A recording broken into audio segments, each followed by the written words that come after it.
We live in a world that idolizes achievement but worships comfort. We celebrate the underdog story, the resilience of the champion, the tenacity of the entrepreneur. But in our day-to-day lives, we design everything around convenience. We chase what's easy, we reward what's immediate, we avoid discomfort like it's the enemy, when in reality, it's the very path to everything we want. And yet, when people don't make it, when they fall short of their potential, they rarely say, "I chose comfort." Instead, they say things like, "It wasn't the right time," or "I wasn't ready," or "maybe next year." But peel back the layers and you'll often find the same pattern. They didn't want to be uncomfortable. They didn't want to fail. They didn't want to feel exposed, judged, or vulnerable, so they did what's safe. They stayed where it felt familiar. They settled. But growth never happens in familiar places.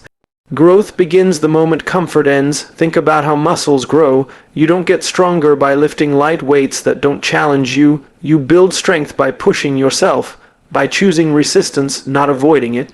You tear the muscle so it can rebuild stronger. The discomfort is part of the design. No one goes to the gym expecting transformation without sweat, pain, or sore mornings. Yet when it comes to life, careers, relationships, or dreams, we somehow expect a smoother road. We choose to stay in jobs we've outgrown because they pay just enough. We stick around people who limit us because they don't challenge us. We avoid starting new projects, new conversations, new habits, because they'll cost us energy, time, and ego. In other words, they'll cost us comfort. But here's the truth. The price of staying comfortable is far higher than the price of pushing yourself. The longer you stay in your comfort zone, the smaller your world becomes. You stop trying, you stop risking, you stop believing, you mistake routine for safety and mediocrity for stability, and before you know it, you're no longer deciding your future, you're reacting to it. Most people don't make it not because they're not capable, but because they're not willing to be uncomfortable long enough, not willing to keep showing up when the results aren't there yet, not willing to break old patterns to create new possibilities. They mistake discomfort as a sign to stop, when often it's a signal to keep going. We grow through tension, through resistance, through the uncomfortable moments where nothing is guaranteed, but everything is possible.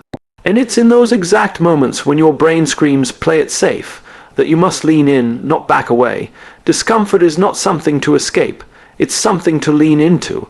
Every great achievement was born from a moment of discomfort. The writer who stared at a blank page for hours, the athlete who got up before sunrise for years, the leader who stood on a stage unsure if their voice mattered, they all walked into the unknown, they all gave up comfort willingly. Because comfort never builds legacy, it builds regret. Ask anyone in their final years what they regret most, and you won't hear about failures. You'll hear about the chances they didn't take, the risks they avoided, the times they played small when they knew they could have been more. That's the price of average, not embarrassment, not shame, but regret. Regret for not finding out what you could have done, who you could have been, had you chosen growth over comfort. But here's where it gets hopeful. Discomfort is a choice, and like any muscle, the more you train it, the stronger it gets. You build tolerance, you build courage, and eventually you begin to crave it. Not because pain is enjoyable, but because you begin to associate discomfort with forward motion, with transformation, with life. Because when you look back at your proudest moments, you'll realize they were never the easiest ones. They were the times you stepped up when it was hard, the times you showed up when it was inconvenient, the times you stayed in the game when everything in you said quit. You chose growth, and growth never forgets who earned it. So the next time you're at a crossroads, the easy way or the meaningful way, ask yourself, are you choosing to grow, or are you choosing to stay the same? Because those are the only two options. There's no neutral in life. You're either becoming more of who you're meant to be, or you're reinforcing the version of you that's afraid to try. And this is not about chasing discomfort for the sake of it. It's about recognizing that everything you want is on the other side of it. Your potential, your purpose, your greatness, none of it is found in your comfort zone. It's all waiting outside of it. So yes, comfort feels good, but it doesn't lead anywhere. And no, growth doesn't feel easy, but it leads to everything. You get to choose every single day. When your alarm goes off, when a difficult conversation arises, when an opportunity comes that scares you, you choose. Do you go back to comfort or forward into growth? Those who make it aren't fearless, they're simply willing to sit in discomfort, willing to trade short-term ease for long-term meaning, willing to be bad at something long enough to get good at it. That's the price of greatness and the tax on average. One costs comfort, the other costs your future. Choose wisely. Human beings are hardwired for connection. We are social animals, tribal by nature. For thousands of years, survival wasn't about being the strongest or smartest, but about belonging. Being cast out from the group didn't just mean loneliness. It meant danger. That instinct hasn't gone away. In fact, in modern life, it shows up in one of the most subtle but powerful ways, the fear of standing out. We say we want to be great. We say we want to lead, to innovate, to succeed. But deep down, for most people, there's a louder voice whispering, don't be too different, don't go too far, don't draw too much attention. Stay where it's safe, stay where you're accepted. And so they do. Not because they lack potential, but because they fear being alone in their pursuit. Standing out requires risk. It means deviating from what's normal, what's accepted, what's popular. It invites questions, judgment, skepticism. It means you might be misunderstood, and to many that feels worse than failure, because failure can be blamed on effort or circumstance, but rejection, that feels personal. So instead of chasing what's possible, people settle for what's acceptable. They quiet their voices in meetings, they downplay their ideas, they imitate instead of innovate, not because they don't have better answers, but because they don't want to look arrogant, strange, or wrong. The tragedy is, in trying so hard to fit in, they lose what makes them valuable. The world doesn't need more copies, it needs originals. It needs people who are brave enough to be seen, not just accepted. But here's where it gets uncomfortable. Standing out doesn't guarantee applause. In fact, it often invites resistance. People question what they don't understand. They mock what they are not used to. And so when someone dares to lead differently, live differently, or dream differently, they often get pushback first, not praise. That's where most people shrink. The moment their uniqueness is questioned, they retreat into conformity. They tell themselves it's easier to blend in, and they're right. It is easier, but easier isn't better. Easier won't change anything. Easier won't fulfill you. You don't find your greatness by being invisible. You find it by being unapologetically visible even when it's uncomfortable. The fear of standing out is not irrational. It's very real, but so is the cost of staying small. Because every time you mute your voice to fit in, you drift further from who you really are. You lose a little bit of your edge, a little bit of your authenticity, and eventually you become a version of yourself that's acceptable to everyone but meaningful to no one, including yourself. We admire the people who went first, the ones who were bold, who spoke up, who refused to be like everyone else. We quote them, follow them, wear their names on shirts, but we forget that when they started, no one was cheering. They weren't celebrated, they were criticized, they weren't understood, they were doubted, they weren't supported, they were alone, and still they stood out, not because they wanted attention, but because they couldn't ignore what was inside them. That's what it means to lead, to go first even when no one else will. It means being different in a world that rewards sameness. It means choosing truth over popularity, and it means knowing that not everyone will get it, but doing it anyway. When you try to be liked by everyone, you slowly become no one. Your edges get sanded down, your convictions become diluted, your fire becomes dim, but the world doesn't remember those who fit in. It remembers those who left a mark. If you want to make a difference, you have to be willing to be different. That's the cost, that's the price tag of impact. You will be misunderstood, you will be questioned, you will have days where you wonder if it's worth it. And on those days, you must remember, fitting in is easy, but it's empty. Standing out is hard, but it's honest. We don't need more noise. We need more voices, and a voice is not the same as volume. A voice is clarity.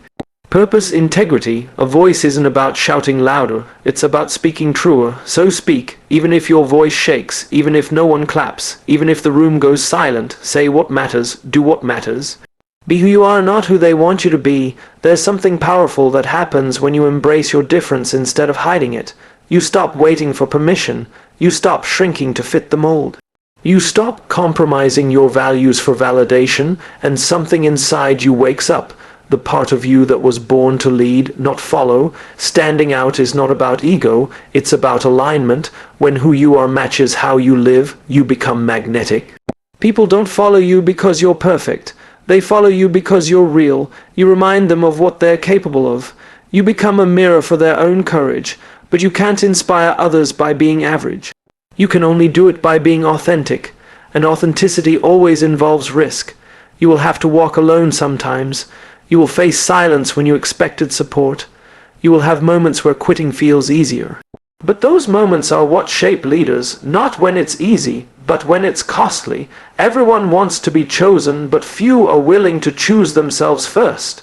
If you wait to be picked, to be validated, to be celebrated, you might wait forever. The people who make it don't wait for permission.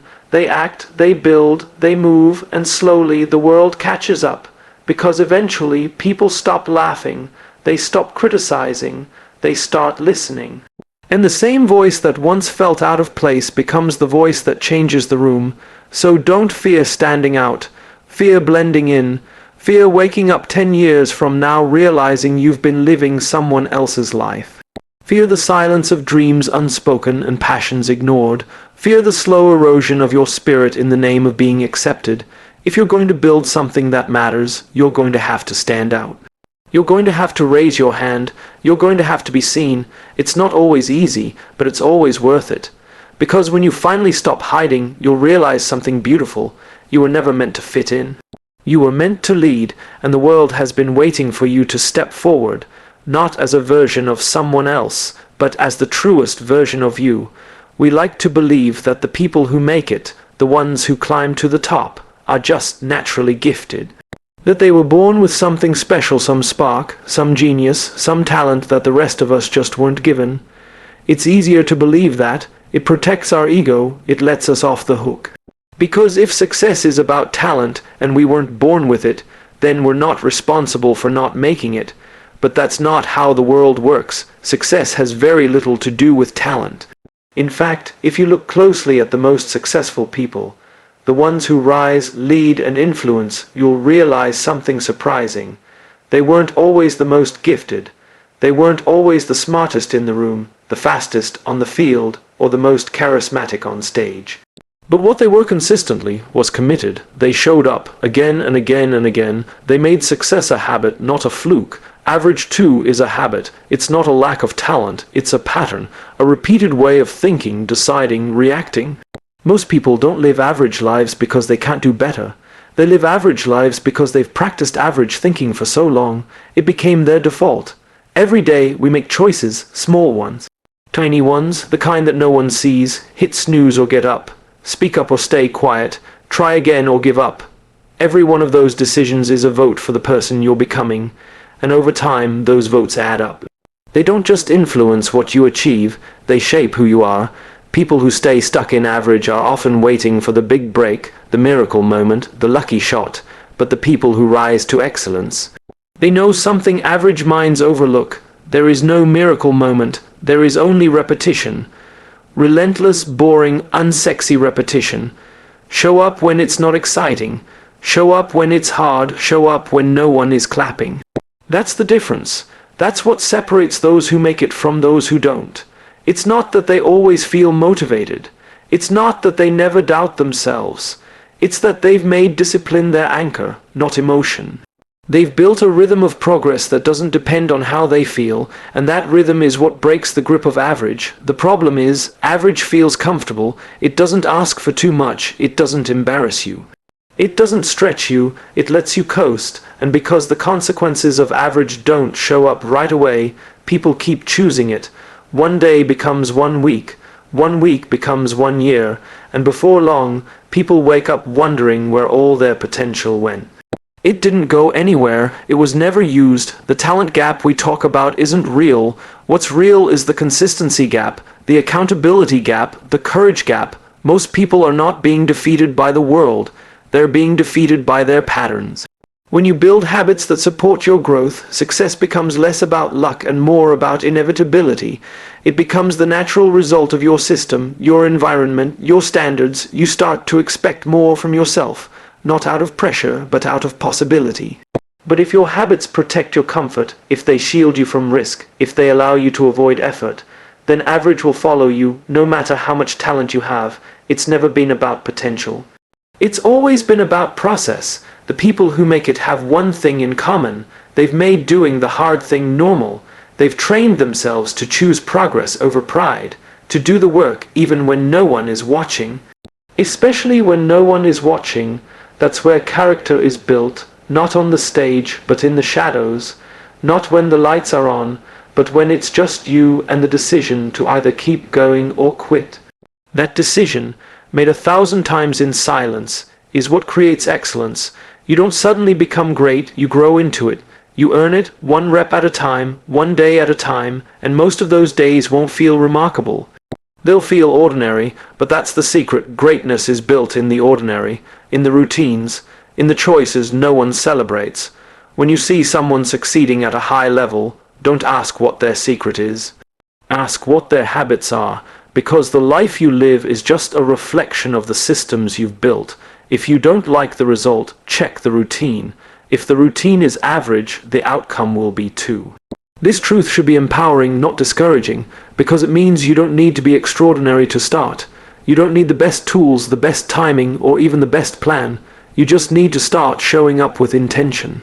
Over and over again, let average people keep waiting for a breakthrough. Let you become the person who builds one. We become what we repeatedly do, and the moment you stop waiting for motivation and start designing discipline, everything changes. Because then, it's not about willpower, it's about wiring. You've trained yourself to show up, to rise, to lead, regardless of the mood or the moment. That's the difference between those who stay stuck and those who soar. The stuck wait for inspiration, the soaring rely on their system.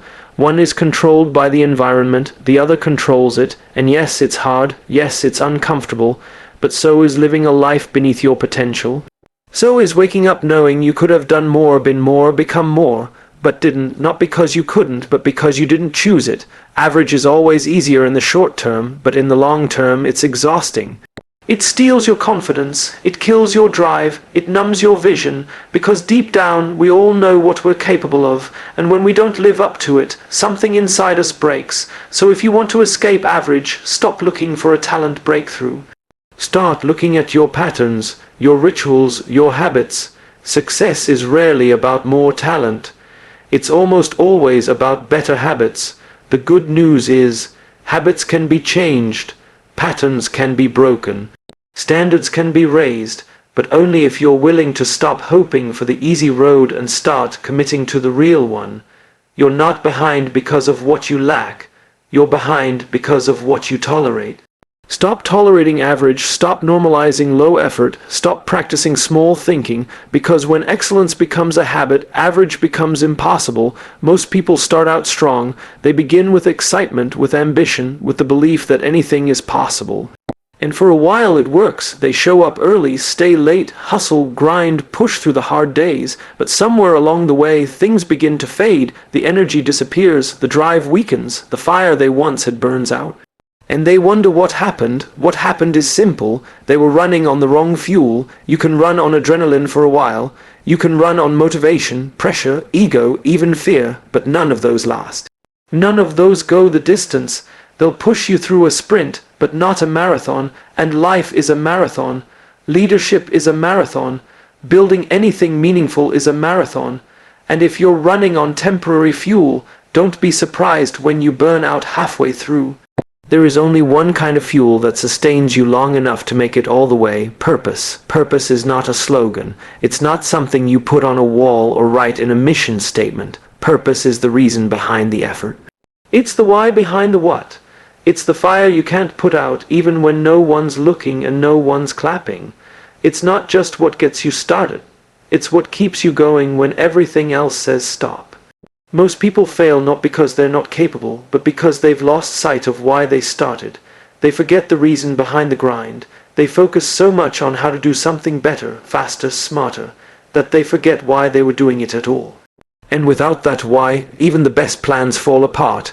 We were not built to run on empty goals, we were built to run on meaningful missions. You see it in athletes who win once and then lose the hunger. You see it in entrepreneurs who hit financial milestones but feel empty. You see it in professionals who climb the ladder only to discover it was leaning on the wrong wall. When you remove purpose from achievement, all you're left with is pressure. That's why burnout is not always about doing too much. Sometimes burnout comes from doing too little of what actually matters. You can be incredibly busy and still feel deeply unfulfilled. You can have a full schedule and an empty heart.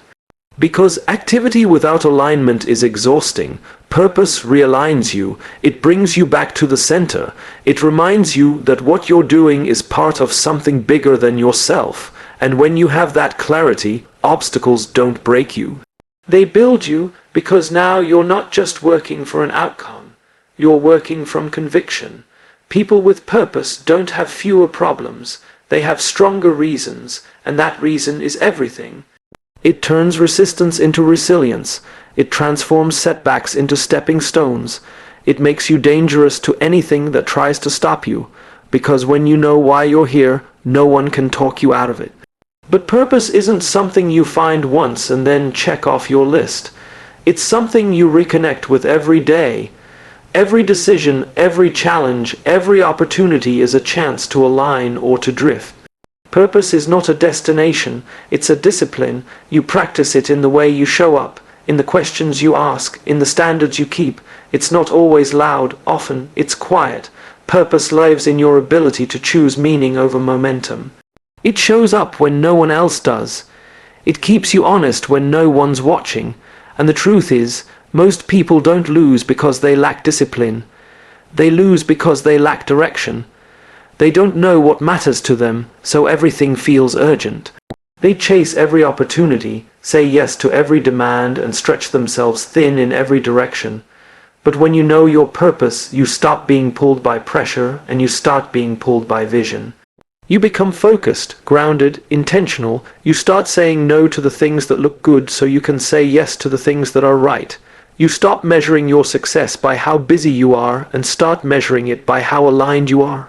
Purpose gives you power, not the kind that dominates others, but the kind that centers you, the kind that makes you unshakable when things get hard, because when your why is strong, your will becomes stronger.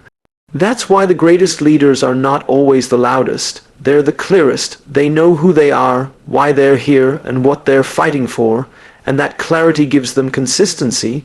They don't have to be told what to do every day.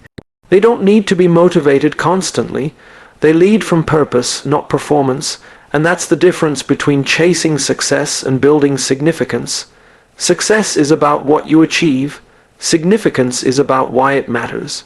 Success fades, significance echoes. You don't need to have all the answers. You don't need to be the most talented, the most charismatic, or the most experienced. But you do need to know your reason.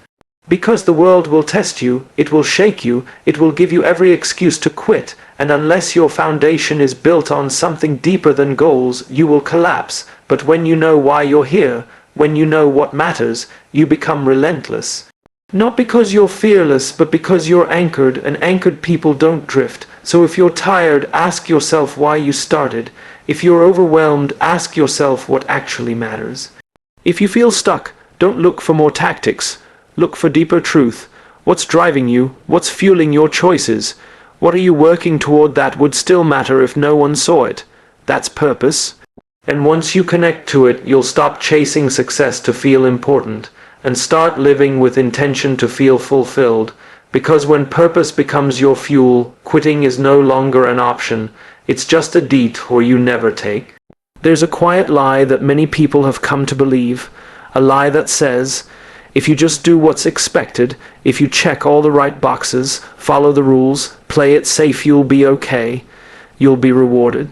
You'll be seen, you'll be chosen, but that's not how the world works. That's not how excellence is earned. The truth is, the world doesn't reward mediocrity. It tolerates it, it ignores it, and eventually it forgets it. Mediocrity isn't always obvious. It doesn't walk around with flashing lights. Sometimes it looks like comfort. Sometimes it looks like security. Sometimes it looks like doing just enough to get by, but no one ever changes the world by doing just enough. No one ever built something remarkable by blending in. We live in a world flooded with content, opinions, products, and noise, and in that world, average is invisible. If you're not intentional about rising above, you'll disappear into the background. You'll be part of the blur, not because you weren't good, but because you weren't great. Not because you didn't care, but because you didn't stand out. And in a competitive world, good is no longer good enough. We all want recognition. We all want to be valued, appreciated, chosen. But here's the catch. Recognition doesn't come from effort alone. It comes from impact, and impact is not the result of doing what everyone else does. It's the result of doing what others won't, going further, digging deeper, showing up with something bold, honest, and uniquely yours. And yet, most people settle, not because they're lazy, but because mediocrity is seductive. It's safe, it's comfortable, it doesn't require much risk. You don't have to fail publicly. You don't have to face judgment.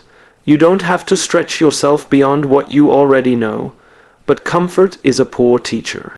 And mediocrity has no memory. Think of the people you admire, the ones whose work moved you, whose words stayed with you, whose lives made a difference. None of them were average. They chose to be extraordinary in a world that begged them to conform. They didn't just do their jobs, they poured their hearts into it. They didn't just follow trends, they created them. They didn't chase attention. They chased meaning, and yes, it cost them. Being exceptional always costs something. Time, effort, sacrifice, late nights, early mornings, seasons of doubt. But it also gave them something priceless, a life that mattered, a legacy that lasts, a voice that carries. You don't get remembered for playing it safe. You get remembered for daring, for pushing, for refusing to settle when settling was the easier choice. The truth is, no one owes you recognition. No one owes you applause. In the real world, you earn it. And the only way to earn it is to bring something to the table that's too powerful to ignore.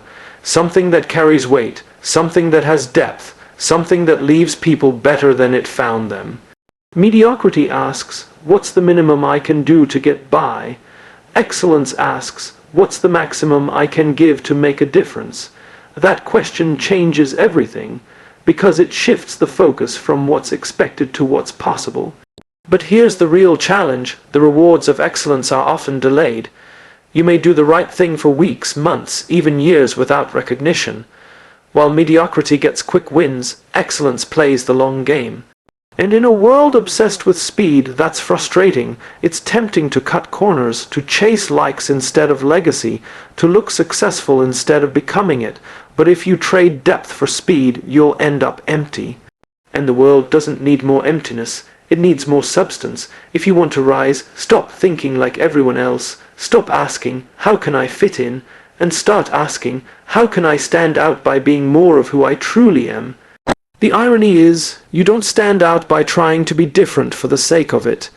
You stand out by being real, by doing the work with excellence when no one's watching, by caring deeply in a world that tells you not to. That's what the world rewards. Not perfection, but conviction. Not status, but sincerity. Not polish, but purpose. And that's something anyone can access, but few choose to, because it's hard. It's hard to keep showing up when no one notices. It's hard to keep raising the bar when others are lowering theirs. It's hard to keep believing that excellence matters in a world that celebrates shortcuts. But that's the test. That's the filter. That's what separates those who make it from those who almost did. Most people never find out what they're truly capable of, not because the opportunity didn't come, but because they didn't rise when it did. They stayed small when it was time to grow. They chose average when it was time to lead. And the world didn't punish them, it just moved on, because that's how it works. If you don't give people a reason to remember you, they won't, not because they're cruel, but because they're busy, distracted, overwhelmed. And your job, if you want to lead, influence, or make an impact, is to cut through that noise with something that matters. You do that not by being loud, but by being real, not by being trendy, but by being true. Not by copying others, but by becoming more deeply yourself. That's the real reward for refusing mediocrity. Not just external success, but internal alignment, knowing that you gave your best, knowing that you didn't settle. knowing that you earned your place, not because you played the game, but because you changed it. The world may not reward you right away, it may not validate you in the beginning, but in time, excellence always gets noticed. And when it does, it creates a ripple that goes further than you'll ever see. So if you're tired of being overlooked, stop asking the world to see you, and start giving the world something worth seeing. Raise your standard, raise your voice, raise your contribution, because when you do, the world can't ignore it forever, and even if it does, at least you'll know you didn't live a life that blended in. You lived a life that stood for something, a life that mattered, a life that made a mark, and that, more than any applause or award, is the greatest reward of all.